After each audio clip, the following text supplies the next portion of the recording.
الحمد لله نحمده ونستعينه ونستغفره ونؤمن به ونتوكل عليه ونعوذ بالله من شرور أنفسنا ومن سيئات أعمالنا من يهده الله فلا مضل له ومن يضلله فلا هادي له وأشهد أن لا إله إلا الله وحده لا شريك له وأشهد أن محمدا عبده ورسوله أما بعد فإن خير الحديث كتاب الله وخير الهدي هدي محمد صلى الله عليه وسلم وشر الأمور محدثاتها وكل محدثة بدعة وكل بدعة ضلالة وكل ضلالة في النار. فقد قال الله تعالى في كتابه الحكيم: يا أيها النبي قل لأزواجك وبناتك ونساء المؤمنين يدنين عليهن من جلابيبهن ذلك أدنى أن يعرفن فلا يؤذين.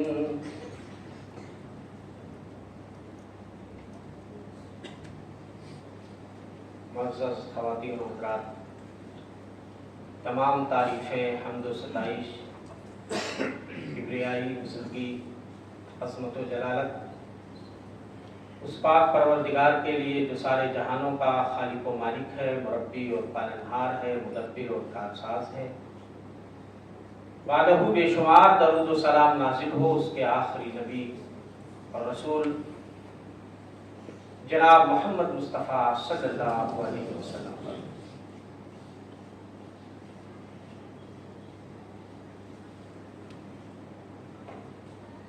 مسجد مہاڑی گلبرگہ جو جماعت کی انتہائی قدیم اور تاریخی مسجد ہے،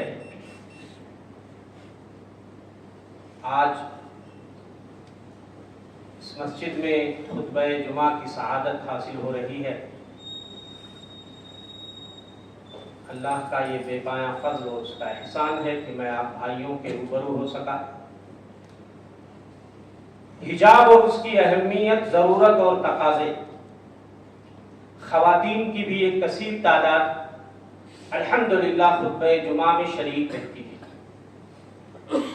اور یہ بڑی خوشائند بات ہے کہ جماعت کی بیشتر مسجدوں میں اللہ کی بندیوں کے لیے بھی خصوصی اہتمام ہوتا ہے تاکہ وہ جمعہ جماعت کی سعادت، عیدین کی سعادت حاصل کر سکیں، خطبے سن سکیں اور دینی تعلیمات سے اپنے آپ کو آراستہ اور پیراستہ کر سکیں. حضور صلی اللہ علیہ وسلم کی بعثت سے پہلے کا جو معاشرہ تھا، فحاشی، بے حیائی، بے غیرتی، جنسی انارکی بام عروج پر تھی. عرب کے چند شریف قبیلوں کو چھوڑ کر اکثریت بے حیائی اور بے غیرتی کی دلدل میں دھس چکی تھی. پردے کا رواج ختم ہو چکا تھا. لیکن جب اسلام کا نیر تاباں طلوع ہوتا ہے، اسلام کا سورج طلوع ہوتا ہے، دھیرے دھیرے معاشرے سے اس طرح کی برائیاں، اس طرح کی بےہودگیاں اور اس طرح کی آوارگیاں ختم ہونا شروع ہو جاتی ہیں اسلام کی پاکیزہ تعلیمات کی وجہ سے. اس لیے کہ دیکھیے حجاب اور پردے کا حکم مکے میں نہیں ہوا, مدینہ میں ہوا, ہجرت کے بعد ہوا, لیکن اللہ کے رسول صلی اللہ علیہ وسلم جہاں عقیدہ توحید پہ سب سے زیادہ محنت کرتے تھے, لوگوں کو اللہ کی توحید سمجھانے میں جی جان لگا دیتے تھے, وہیں لوگوں کے اخلاق اور کیریکٹر و کردار کو سنوارنے میں بھی آپ نے بڑی محنت کی. چنانچہ اس کا نتیجہ یہ ہوا کہ جو لوگ ابھی تک بے حیائی اور بے غیرتی اور بے شرمی کے سیلاب میں بہ رہے تھے, وہ اب اسلام کی پاکیزہ تعلیمات سے متاثر ہو کر کے وہ با اخلاق بن گئے, با حیا بن گئے, با کردار بن گئے, با غیرت بن گئے, مرد بھی خواتین. دیکھیے حجاب کی اپنی ایک تاریخ ہے. ایسا نہیں ہے کہ حجاب کا لفظ یا نقاب کا لفظ یا برقعے کا لفظ یا خمار جس کو آپ دوپٹہ کہتے ہیں, یہ ساری ایجادات اسلام کی ہی ہیں. اسلام سے پہلے بھی اس کا رواج تھا. قدیم عبرانی جو ہوا کرتے تھے, حضرت ابراہیم کے زمانے سے لے کے بعد کے انبیاء تک, حضرت عیسیٰ تک اس کا ثبوت ملتا ہے. قدیم جو یونانی تھے ان کے وہاں بھی بہت سی عورتیں وہ اپنے سروں کو اور چہروں کو ڈھکتی تھی. ایسے ہی جو قدیم رومانی تھے اور ایسے ہی یہودیوں کے بارے میں آتا ہے, ان کی بھی بعض عورتیں وہ اپنے سروں اور چہروں کو ڈھکتی تھیں. اور ایسے ہی عیسائیوں کے وہاں بھی آپ قدیم جو بائبل کے نسخے اگر آپ پڑھیں, قدیم جو معتبر ہیں, تو وہاں بھی اس کا آپ کو ثبوت ملے گا. ہاں عربوں کے اندر چونکہ جہالت آ گئی تھی تو اکثر لوگوں نے اس کو چھوڑ دیا تھا. بہت ساری عورتوں نے, وہ ہوا یہ کہ عربوں کے وہاں جیسے شرک آ گیا, پہلے لوگ دین ابراہیمی پہ تھے, بعد میں لوگوں کے اندر شرک آ گیا, وہ منحرف ہو گئے, ایسے ہی ان کے کیریکٹر و کردار بھی بگڑ گئے. چنانچہ زمانے جاہلیت میں آپ دیکھیں گے کہ ایک عورت بن سنور کر کے گلی میں, کوچوں میں, محلوں میں, بازاروں میں اجنبی مردوں کے ساتھ ٹھٹھے مخول کرتی تھی, اجنبی مردوں کے ساتھ معاشرے کرتی تھی, اجنبی مردوں کے ساتھ بغیر کسی جھجک اور شرم و حیا کے گفتگو کرتی تھی, اجنبی مردوں کے ساتھ اپنے تعلقات بناتی تھی. تو زمانے جاہلیت میں حالات بد سے بدتر ہو چکے, بے حیائی بے غیرتی عروج پہ پہنچ چکی. لیکن اللہ کا فضل ہوا انسانیت پہ, وہ انسانیت جو دم توڑ رہی تھی, پیارے رسول صلی اللہ علیہ وسلم کی بعثت ہوئی, انسانیت کے تنے مردہ میں جانا, انسانیت کے چہرے پہ مسکراہٹ آ گئی. پیارے رسول صلی اللہ علیہ وسلم اگر اس دنیا میں مبعوث نہ کیے جاتے, انسانیت جو موت کی دہلیز پہ اپنا سر پھوڑ رہی تھی کب کا دم توڑ چکی تھی. پیارے رسول صلی اللہ علیہ وسلم کو اللہ نے بھیجا, آپ لوگوں کے نفس کا تزکیہ کرتے تھے, انہیں کتاب و حکمت کی تعلیم دیتے تھے, انہیں غلاظتوں سے نکال کر طہارت اور پاکیزگی کی طرف لاتے تھے, انہیں شرک و کفر سے نکال کر توحید کے سائے میں لاتے تھے. یہ مختصر سی تاریخ میں نے آپ کو حجاب کی بتائی. ہمارے ہندوستان میں بھی آپ دیکھیں گے جو اونچے گھرانے کے غیر قوم کی جو عورتیں ہیں, ہمارے یو پی میں جو ٹھاکر ہوتے ہیں, پابند ہوتے ہیں, چھتری ہوتے ہیں, جو اونچے گھرانوں کے غیر قوم کی جو عورتیں, آج بھی وہ گھونگھٹ گرا کے اپنے چہروں پہ نکلا کرتے, یعنی اپنے سینے کو, گردن کو اور اپنے سر اور چہرے کو کور کرتے ہیں. تو یہ تاریخ ہے. ہاں میں نے کہا کہ اسلام نے جتنا فوکس کیا حجاب پر, اسلام نے جتنا ہائی لائٹ کیا, اور اسلام نے عورت کی شرافت, کرامت, اس کی عفت, اس کی عفت اور اس کی حشمت, اس کی غیرت کی جس طرح حفاظت کی, کسی مذہب نے, کسی قوم نے. ہاں حجاب کو منظم کر دیا اسلام نے، سسٹمیٹک کر دیا اسلام نے. جو بے پردگی تھی اسلام نے اس کو ختم کر دیا. کہاں؟ جب مسلمان مدینہ آئے ہجرت کر کے، حجاب کا جو آغاز ہوا وہ تقریباً سن 5 ہجری میں. سن 5 ہجری میں. ذرا میں ہسٹری بتا رہا ہوں، اس کو آپ نوٹ کیجئے. آغاز کیسے ہوتا ہے؟ 2 واقعات اس سلسلے میں بڑے اہم ہیں. حضرت عمر بن الخطاب امیر المومنین، ان کی غیرت اور ان کی جرأت کو سلام کیجیے. کہتے تھے مجھے بڑی تکلیف ہوتی تھی، نبی کے گھروں میں لوگ آ جایا کرتے تھے، نبی کی بیویوں کو بھی لوگ دیکھ لیتے تھے، ان کا دل اندر سے کٹتا تھا. کہتے تھے میں نے پیارے رسول صلی اللہ علیہ وسلم سے گزارش کی، التماس کیا، لو امرت نساءک ان یحتجبن، کائنات کے امام کاش اپنی عورتوں کو آپ حکم دے دیتے کہ وہ حجاب کریں، چہرے کو ڈھک لیا کریں. مجھے اچھا نہیں لگتا ہر نیک و بد آ کر کے وہ آپ کی بیویوں کو دیکھ لیتا ہے، ان سے کلام کرتا ہے. حجاب کی آیت اتر گئی، وَإِذَا سَأَلْتُمُوهُنَّ مَتَاعًا فَاسْأَلُوهُنَّ مِنْ وَرَاءِ حِجَابٍ.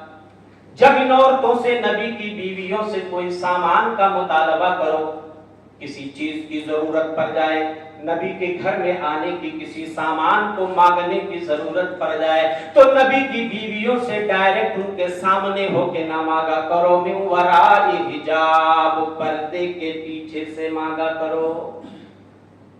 ذالک اطہر لقلوبکم وقلوبہن، یہ حجاب، یہ پردہ تمہارے دلوں کے لیے بھی پاکیزگی اور طہارت کا ذریعہ ہے، اور ان کے دلوں کی بھی پاکیزگی اور طہارت کا ذریعہ ہے.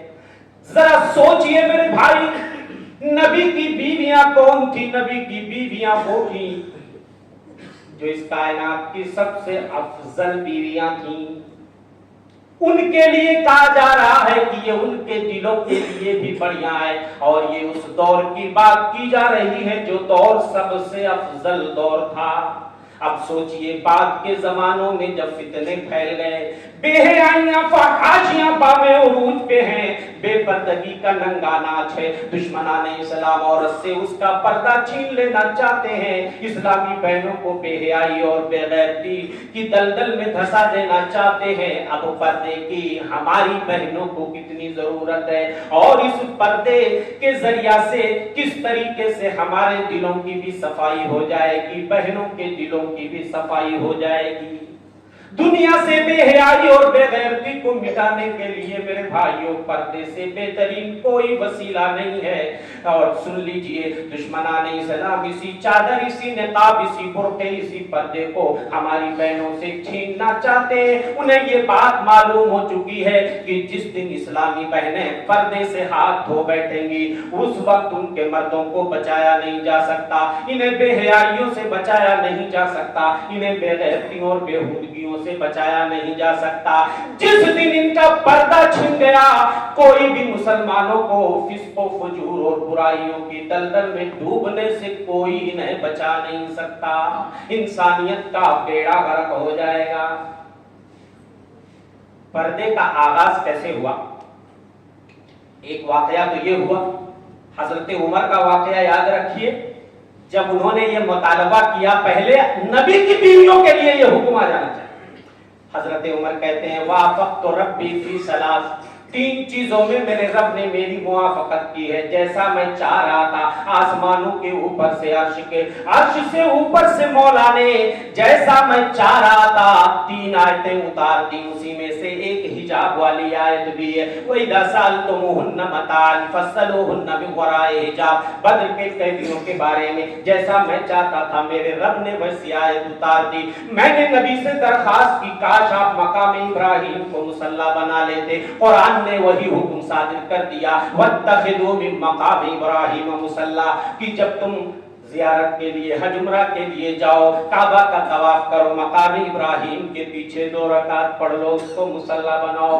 3 ہی نہیں ہے، 3 سے زائد چیزوں میں اللہ تعالیٰ نے حضرت عمر کی رائے کے مطابق آسمان سے آئے ہوتا ہے، لیکن 3 چیزوں میں خصوصی طور. ایک واقعہ تو یہ ہوا، ایک اور واقعہ. حضرت زینب بنت جہش سے جب اللہ کے رسول صلی اللہ علیہ وسلم نے نکاح کیا، ظاہر سی بات ہے شب زفاف منانے کے بعد دوسرے دن ولیمہ ہوتا ہے، یہی سنت ہے۔ جب آدمی کا نکاح ہو وہ بیوی کے ساتھ شب زفاف منائے، دوسرے دن ولیمہ کرے، یہی طریقہ۔ اللہ کے رسول صلی اللہ علیہ وسلم نے دن چڑھے کچھ لوگوں کو اپنے گھر ولیمے کی دعوت پہ بلایا، کچھ لوگوں کو کھانے پہ بلایا۔ زینب بنت جہش کے گھر میں کھانا کھانے کے بعد کچھ صحابہ وہیں بیٹھے رہ گئے، ادھر ادھر کی گفتگو کرنے لگے۔ اللہ کے رسول صلی اللہ علیہ وسلم اپنے دل میں اکتاہٹ محسوس کر رہے تھے، آپ وہاں سے جانا چاہ رہے تھے، لیکن صحابہ بہت سارے ادھر ادھر کی باتیں کر رہے تھے، وہ اٹھ نہیں رہے تھے۔ کائنات کے امام اتنے باحیا تھے، اتنے شرمیلے تھے کہ آپ اپنے مہمانوں سے کیسے کہتے کہ تم لوگ جاؤ، ذرا مجھے کچھ حاجت ہے، میں جانا چاہتا ہوں۔ آپ بھی تکلفاً کے ساتھ بیٹھے ہی رہ گئے۔ اس قدر ہمارا نبی شرم و حیا کا پاسدار کہ فرماتے ہیں کان رسول اللہ صلی اللہ علیہ وسلم اشد حیاء من العذراء فی خدرها، کنواری لڑکی جو پردے میں رہتی ہے، گھر کے آڑ میں رہتی ہے، اس سے بھی کہیں زیادہ ہمارے نبی باحیا تھے۔ نہیں لوگ بھاپ پا رہے ہیں کہ اللہ کے رسول صلی اللہ علیہ وسلم اٹھنا چاہ رہے ہیں، جب دیکھا کہ نہیں اٹھ رہے ہیں تو آپ خود ہی اٹھ کر کے تشریف لے گئے اور باہر نکل کے حضرت انس خادم رسول 10 سال تک جنہوں نے خدمت کی، کہتے میں بھی پیچھے پیچھے ہو لیا۔ اللہ کے رسول حضرت عائشہ کے حجرے کے پاس پہنچ گئے کہ شاید یہ لوگ اٹھ کے چلے گئے۔ ہاں کچھ دیر بعد واپس آتے ہیں تو دیکھتے ہیں کہ بہت سارے لوگ اس میں سے جا چکے ہیں، بٹ 3 لوگ ابھی بھی بیٹھے ہوئے۔ کچھ لوگ ہوتا ہے نا بھانپ نہیں پاتے ہیں کہ بھائی جس کے گھر ہم گئے ہیں جو میزبان ہے شاید اس کو بھی کوئی ضرورت ہو، اگر ہماری وجہ سے وہ ڈسٹرب ہو رہا ہے تو اس کا زیادہ وقت نہیں لینا چاہیے۔ 3 لوگ ابھی بھی بیٹھے ہوئے ہیں۔ اللہ کے رسول صلی اللہ علیہ وسلم حضرت انس کہتے ہیں پھر واپس چلے گئے، تب جا کے وہ تینوں انس کو بھیجا کہ جاؤ انس دیکھ کے آؤ وہ تینوں لوگ کہاں ہیں۔ کہنے لگے اللہ کے رسول اب وہ جا چکے ہیں، آپ تشریف لائے حضرت زینب کے گھر میں اور آپ نے پردہ گرا لیا۔ حضرت انس خادم رسول وہاں سے لوٹ آئے۔ اب یہ نبی کو جو اذیت ہو رہی تھی، سنیے پردے کی تاریخ میں آپ کو بتا رہا ہوں، ہسٹری بتا رہا ہوں۔ پردے پہ آپ نے بہت تقریر سنی۔ سب سے پہلے قرآن کی آیت سورہ احزاب آپ پڑھتے ہیں، یا ایھا الذین آمنوا لا تدخلوا بیوت النبی الا ان یؤذن لکم، اے ایمان والو نبی کے گھروں میں آج کے بعد جب تک تمہیں اجازت نہ ملے تم داخل نہیں ہو سکتے۔ تو سب سے پہلے پردے کا جو آغاز ہوا وہ استئذان سے، کسی کے بھی گھر میں بغیر اجازت کے اب کوئی نہیں جا سکتا۔ پہلے نبی کے لیے، نبی کی بیویوں کے لیے یہ حکم نازل ہوا اور بعد میں سارے مسلمانوں کے لیے، کسی کے بھی گھر جاؤ پہلے 3 بار اجازت، 3 بار دروازہ ناک کرو، اگر اجازت ملتی ہے تو اندر آؤ اور اگر اجازت نہیں ملتی تو واپس چلے۔ 3 بار دروازہ ناک کیجیے، نہیں اجازت ملتی ہے واپس چلے جائیں۔ ہمارے وہاں اگر باہر سے دروازہ ناک نہیں ہے، 3 بار کیا 300 بار بھی لوگ کھٹکھٹائیں گے، نہیں کھولو گے تو دروازہ ہی پھاڑ کے لے جائیں گے۔ ارے یار بڑا مغرور آدمی ہو گیا یار، اس کے دروازے پہ آ کے اندر، بھائی باہر سے تالا نہیں لگا ہوا، اس کا مطلب کہ لوگ اندر ہیں اور پھر بھی مجھے نہیں لے رہے اندر۔ یہ ادب کے خلاف ہے۔ 3 بار دروازہ کھٹکھٹائے، پتہ نہیں آدمی کس حالت میں، آپ تو دیکھ لیں گے، ہو سکتا ہے میاں بیوی کا جھگڑا اندر چل رہا ہو تو پتہ نہیں کوئی اہم میٹر میں آدمی مصروف ہو، نہیں آپ کو لینا چاہ رہا ہے گھر میں۔ یہ ادب کا سلیقہ ہے، واپس چلے جاؤ۔ تو پہلے استئذان کا حکم نازل ہوا، پہلے نبی کی بیویوں کے لیے اور بعد میں سارے لوگوں کے لیے، بغیر اجازت کے کوئی کسی کے گھر میں۔ اور حضرت عمر کا یہ واقعہ لیجئے سامنے، اور ایک اور واقعہ، اب حجاب کی آیت اتر چکی ہے، سورہ احزاب پڑھیے، سورہ نور پڑھیے، اگر آپ حجاب اور پردے کی اہمیت کو جاننا چاہتے ہیں، سورہ احزاب اور سورہ نور یہ دونوں صورتیں ہیں جس کے اندر کئی حجاب سے متعلق احکامات پردے کے متعلق موجود ہیں۔ حضرت عمر حجاب کی آیت اتر چکی ہے، حضرت عمر کی غیرت کو ایک بار پھر سلام کیجیے۔ نبی کی بیویاں اب اپنے جسموں کو کور کر کے باہر نکلتی تھی، چہرے کو ڈھانپ کر، لیکن کبھی کبھی ان کی شخصیت بھی پہچان لی جاتی تھی۔ حجاب کی آیت اتر چکی ہے۔ حضرت سودا بنت زمعہ کے بارے میں آتا ہے، نبی کی بیوی سودا بڑے بھاری بھرکم جسم والی تھی، شام کو عورتیں ٹوائلٹ باتھ روم کے لیے قضائے حاجت کے لیے اس وقت باہر جایا کرتی تھی. اس وقت لوگ گھروں کے اندر باتھ روم نہیں بناتے تھے. حضرت عائشہ کا بیان ہے ہم لوگ عرب کے لوگ اپنے گھروں میں باتھ روم نہیں بناتے, ہم کو بڑی اذیت ہوتی, باتھ روم گھر کے پاس بھی نہیں بناتے. باہر عورتیں مغرب کے بعد جب اندھیرا ہوتا تو مناسے نامی ایک جگہ جو بقی کی طرف ہے, مناسے, عورتیں وہ اس طرف جاتی تھیں قضائے حاجت کے. حضرت سودا بنت زمع حجاب کا حکم نازل ہونے کے بعد نکلتی ہیں. حضرت عمر انہیں پہچان جاتے, چونکہ حجاب کی آیت اترنے سے پہلے انہوں نے ان کو دیکھا تھا اس لیے وہ پہچانتے تھے. تو انہوں نے کہا سودا میں تمہیں پہچان گیا, فانظری کیف تخرجین, تو ذرا یہ سوچ سمجھ کے باہر نکلا کرو کیسا لباس پہن کے نکلی. تو تستر بالابدان کا حکم ہو چکا تھا, جسموں کو کور کرنا. اب حضرت عمر یہ چاہتے تھے کہ نبی کی بیویاں ذرا اشترا کپڑے پہنے, ڈھیلے ڈھالے ایسے پہنے کہ جس نے نبی کی بیویوں کو پہلے دیکھا ہے وہ پہچان ہی نہ پائے کہ اس میں سے نبی کی بیوی کون ہے. یہ مقصد تھا ان کا, اس لیے انہوں نے کہا سودا میں تمہیں پہچان گیا, راستے میں کہیں مل گئے. حضرت سودا کہتی ہیں فن کفا تو الی رسول اللہ, سرپٹ میں وہیں سے بھاگی دوڑ کے آ گئی. اللہ کے رسول صلی اللہ علیہ وسلم شام کا کھانا میرے گھر میں کھا رہے تھے. آپ نے اپنے ہاتھ میں ایک ہڈی پکڑی ہوئی تھی, آپ اس کو نوچ رہے تھے, گوشت کو کھا رہے تھے. جبریل آ گئے, وہی آ گئے اور وہی چلی بھی گئی. ہڈی آپ ویسے کے ویسے پکڑے ہوئے ہیں. اس کے بعد جب وہی چلی گئی تو اللہ کے رسول صلی اللہ علیہ وسلم نے کہا سودا ان اللہ قد اذن لکن ان تخرجن لحاجتکن, اللہ نے یہ پرمیشن عطا کر دی ہے اور تو تم لوگ حاجت و ضرورت کے لیے کہ جس کے بغیر چارہ ہی نہیں ہے, عورت اس نکلے بغیر چارہ نہیں. جیسے کسی کے گھر میں ٹوائلٹ باتھ روم نہیں ہے تو ظاہر سی بات ہے انسانی ضرورت ہے, اس کی تکمیل کے لیے عورت باہر جائے گی. کوئی گھر میں دوائی لا کے دینے والا نہیں ہے, یقیناً عورت باہر جا سکتی ہے. کوئی کمانے والا اگر نہیں ہے تو عورت یقیناً باہر جا سکتی ہے. لیکن باہر نکلنے کے کچھ آداب ہیں, کچھ حدود ہیں, کچھ قیود ہیں, کچھ شرطیں ہیں, ان کا پالن کرنا پڑے گا. ان کو فالو کرتے ہوئے یقیناً عورت گھر سے باہر, تو اللہ نے تمہیں پرمیشن دے دی ہے, تم حاجت و ضرورت کے لیے گھروں سے باہر جا سکتی ہو. حضرت عمر چاہتے تھے کہ اللہ کے رسول صلی اللہ علیہ وسلم اس پہ بھی روک لگا دیں, اس پہ بھی روک لگا دیں کہ کم از کم نبی کی بیویوں کے لیے کوئی انتظام ہو جائے, وہ باہر نہ جائے. لیکن یہ زیادہ سختی ہو جائے. آج دشمنان اسلام میرے بھائیوں ہماری ان پیاری پیاری اسلامی بہنوں کو پردے سے ورغلانے کے لیے بھڑکاتے ہیں. کبھی حقوق نسواں کے نام پہ, کبھی آزادی نسواں کے نام پہ, کبھی نیو ورلڈ آرڈر کے نام پہ. دنیا ترقی کر چکی ہے, مسلم بہنوں کو دیکھو آج بھی یہ دنیا کی رنگینیوں سے کتنی دور ہیں, کتنی بھولی بھالی ہیں, کتنی شریف ہیں. ان کے مرد ان پہ کتنا ظلم کرتے ہیں. ان کو انہوں نے گھر کی چہار دیواریوں میں بند کر دیا ہے اور ان کے سروں پہ بھاری حجاب اور پردہ لاد دیا ہے. یہ سراسر ظلم ہو رہا ہے.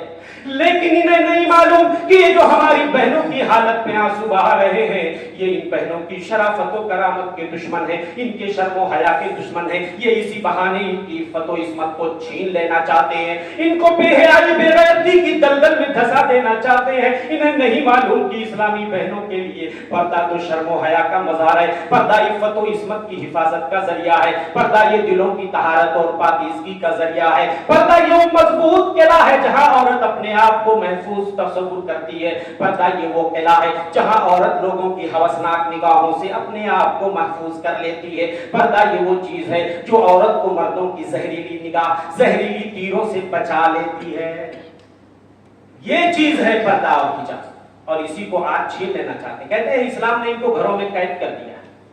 میں نے کہا اللہ کے رسول نے نہیں روکا, ضرورت کے لیے عورت باہر جا سکتی ہے, لیکن اس کی شرطیں. شرط کیا ہے؟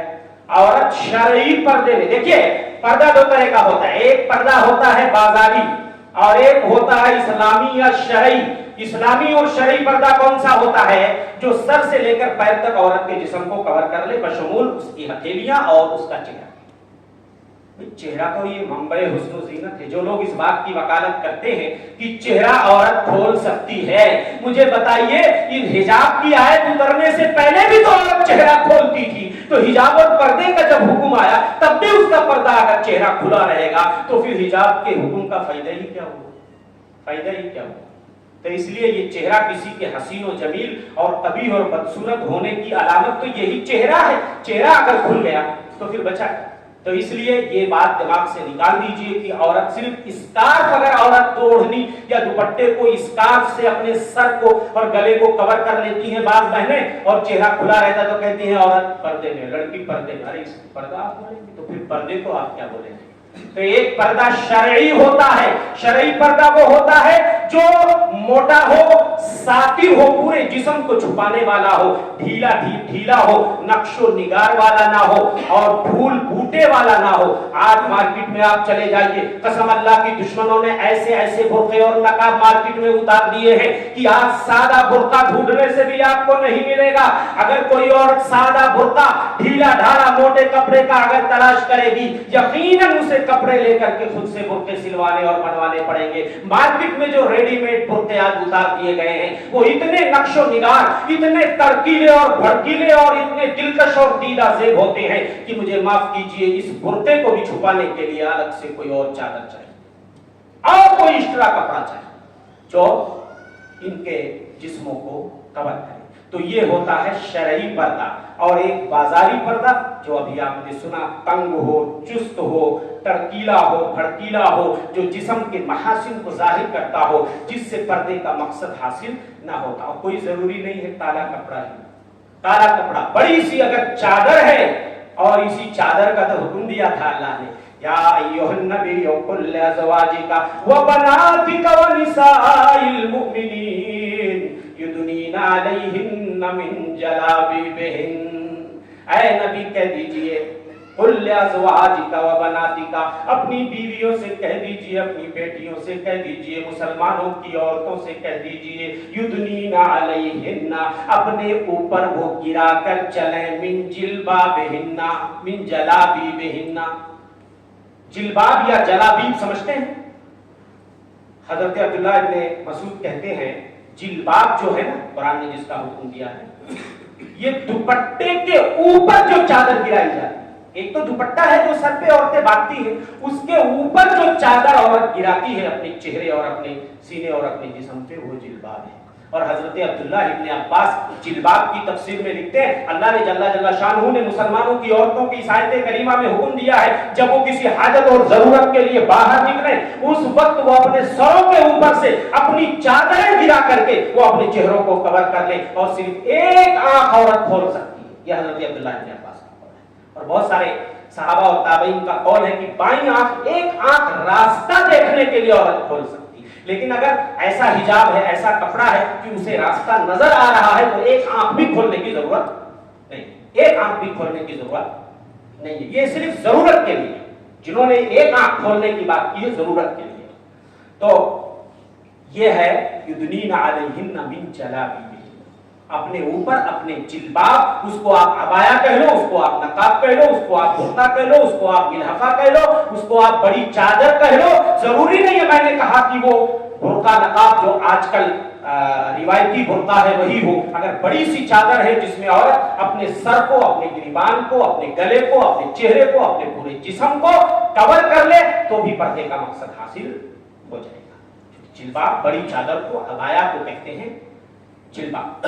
دیکھیے کئی آیتیں قرآن کی, میں نے کہا سورہ احزاب کی آیتیں میں نے آپ کو رکھی, سورہ نور میں بھی بہت سارے احکام دیے گئے ہیں. اور ایک چیز اور ہے کہ پہلے یہ کہا گیا کہ نبی کہ گھروں میں کوئی بغیر استئذان کے اور بغیر پرمیشن کی کوئی نہیں جا سکتا. اور اس کے بعد تمام مومنوں کے, صحابہ کے گھروں میں بھی بغیر پرمیشن کے نہیں. وہیں ساتھ میں غض بصر کا بھی حکم آیا.